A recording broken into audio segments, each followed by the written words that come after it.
मैं doctor Surendra Singh, assistant professor, BSR government arts college Alwar.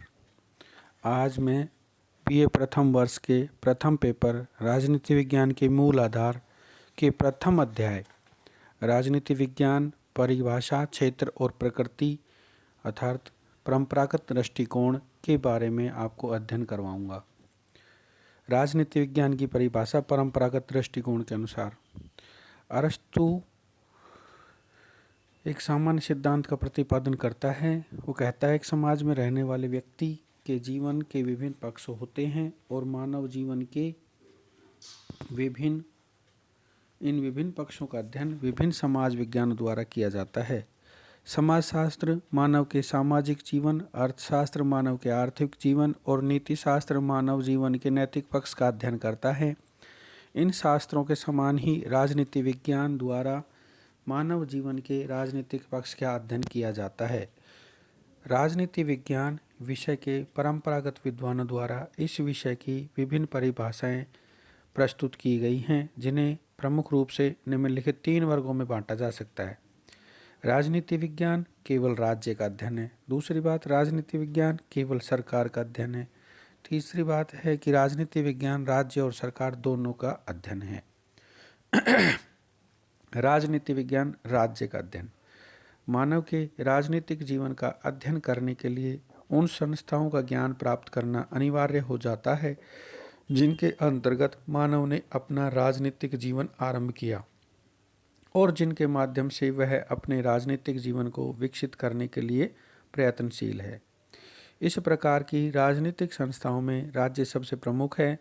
राजनीति का पर्यायवाची आंग्ल शब्द पॉलिटिक्स यूनानी भाषा के पोलिस शब्द से ही बना है, जिसका अर्थ उस भाषा में नगर अथवा राज्य होता है। यूनान छोटे छोटे नगर राज्यों में बटा हुआ था और इस कारण यूनान वासियों के लिए नगर तथा राज्य में कोई भेद नहीं था। धीरे धीरे राज्य का स्वरूप बदला और आज इन राज्यों का स्थान राष्ट्र राज्यों ने ले लिया है।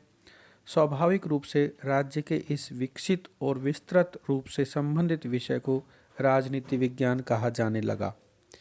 इस दृष्टिकोण के आधार पर राजनीति विज्ञान विषय के कुछ विद्वानों ने इस विषय की परिभाषा केवल राज्य के अध्ययन के रूप में की है।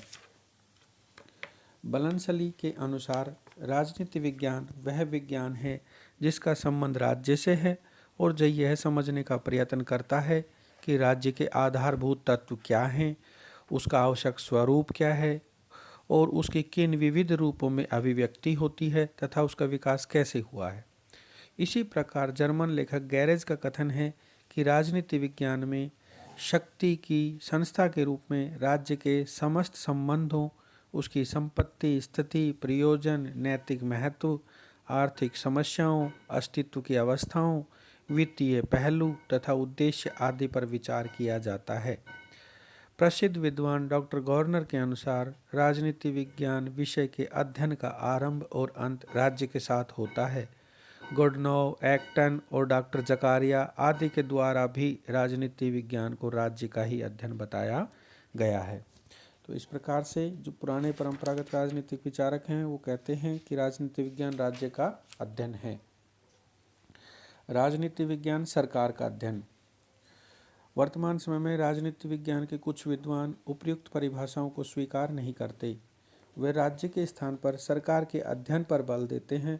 उनका कहना है कि राज्य तो एक अमूर्त संस्था है और प्रभुत्व शक्ति के प्रयोग के संबंध में इस संस्था का मूर्त रूप सरकार ही वह यंत्र अथवा साधन है जिसके माध्यम से राज्य की इच्छा कार्य रूप में परिणत होती है। इसलिए सीले, लिकोक आदि विद्वानों ने राजनीति विज्ञान को सरकार का अध्ययन कहा है।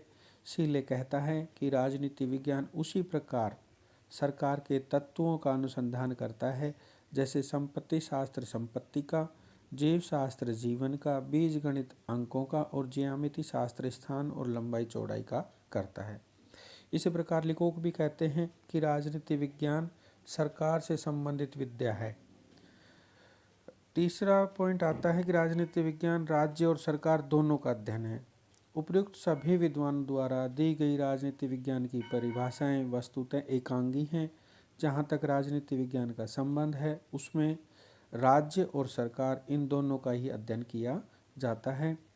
राज्य के बिना सरकार की कल्पना ही नहीं की जा सकती, क्योंकि सरकार राज्य के द्वारा प्रदत्त प्रभुत्व शक्ति का ही प्रयोग करती है और सरकार के बिना राज्य का मूर्त कल्पना मात्र है। राज्य की क्रियात्मक अभिव्यक्ति के लिए सरकार का और सरकार के अस्तित्व की किसी कल्पना के लिए राज्य का अस्तित्व जरूरी है। ऐसी स्थिति में राज्य के बिना सरकार और सरकार के बिना राज्य का कोई अध्ययन पूर्ण नहीं हो सकता और राज्य सरकार दोनों ही राजनीति विज्ञान के अध्ययन का विषय बन जाते हैं।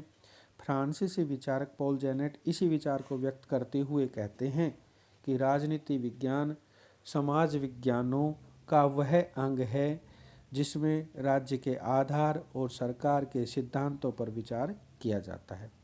डिमोक ने भी राजनीति विज्ञान की इसी प्रकार की परिभाषा दी है और कहा है कि राजनीति शास्त्र का संबंध राज्य तथा उसके साधन सरकार से है। इस संबंध में गिलक्राइस्ट की परिभाषा कुछ अधिक स्पष्ट है। उसमें उन्होंने कहा है कि राजनीति विज्ञान राज्य और सरकार की सामान्य समस्याओं का अध्ययन करता है। लॉस्की और गैटल और आधुनिक युग के अन्य सभी लेखकों ने भी इसी मत का समर्थन किया है। मानवीय तत्व, लेकिन राजनीति विज्ञान की परिभाषा भी पूर्ण नहीं है। क्यों? क्योंकि इसमें विषय के मानवीय पक्ष की अवहेलना की गई है।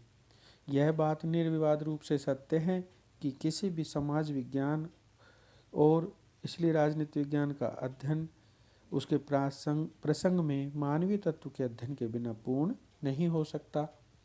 राजनीति विज्ञान में तो राज्य और सरकार के संपूर्ण अध्ययन में मानवीय पक्ष सबसे अधिक महत्वपूर्ण है और राज्य तथा सरकार का व्यापक अध्ययन केवल इसलिए किया जाता है कि ये संस्थाएं मानव जीवन को बहुत अधिक प्रभावित करती हैं। यदि केवल राज्य और सरकार पर ही दृष्टि रखी जाए तो राजनीति विश्लेषण स्थिर नितांत औपचारिक संस्थागत होकर रह जाएगा। इस संबंध में एनसाइक्लोपीडिया ऑफ सोशल साइंसेज में हरमन हेलर ने तो यहाँ तक कहा है कि राजनीति विज्ञान के संपूर्ण स्वरूप का निर्धारण उसकी मानव विषयक मौलिक मान्यताओं द्वारा ही होता है। वस्तुतः राज्य और सरकार का अध्ययन निरपेक्ष रूप से नहीं बल्कि मानवीय संदर्भ में ही किया जा सकता है। अतः राजनीति विज्ञान की न्याय संगत परिभाषा करते हुए कहा जा सकता है कि राजनीति विज्ञान समाज विज्ञान का वह अंग है जिसके अंतर्गत मानव जीवन के राजनीतिक पक्ष और जीवन के इस पक्ष से संबंधित राज्य, सरकार तथा अन्य संबंधित संगठनों का अध्ययन किया जाता है। ये एक व्यापक परिभाषा हो गई है। धन्यवाद। आज इतना ही, कल इसके आगे पढ़ाएंगे।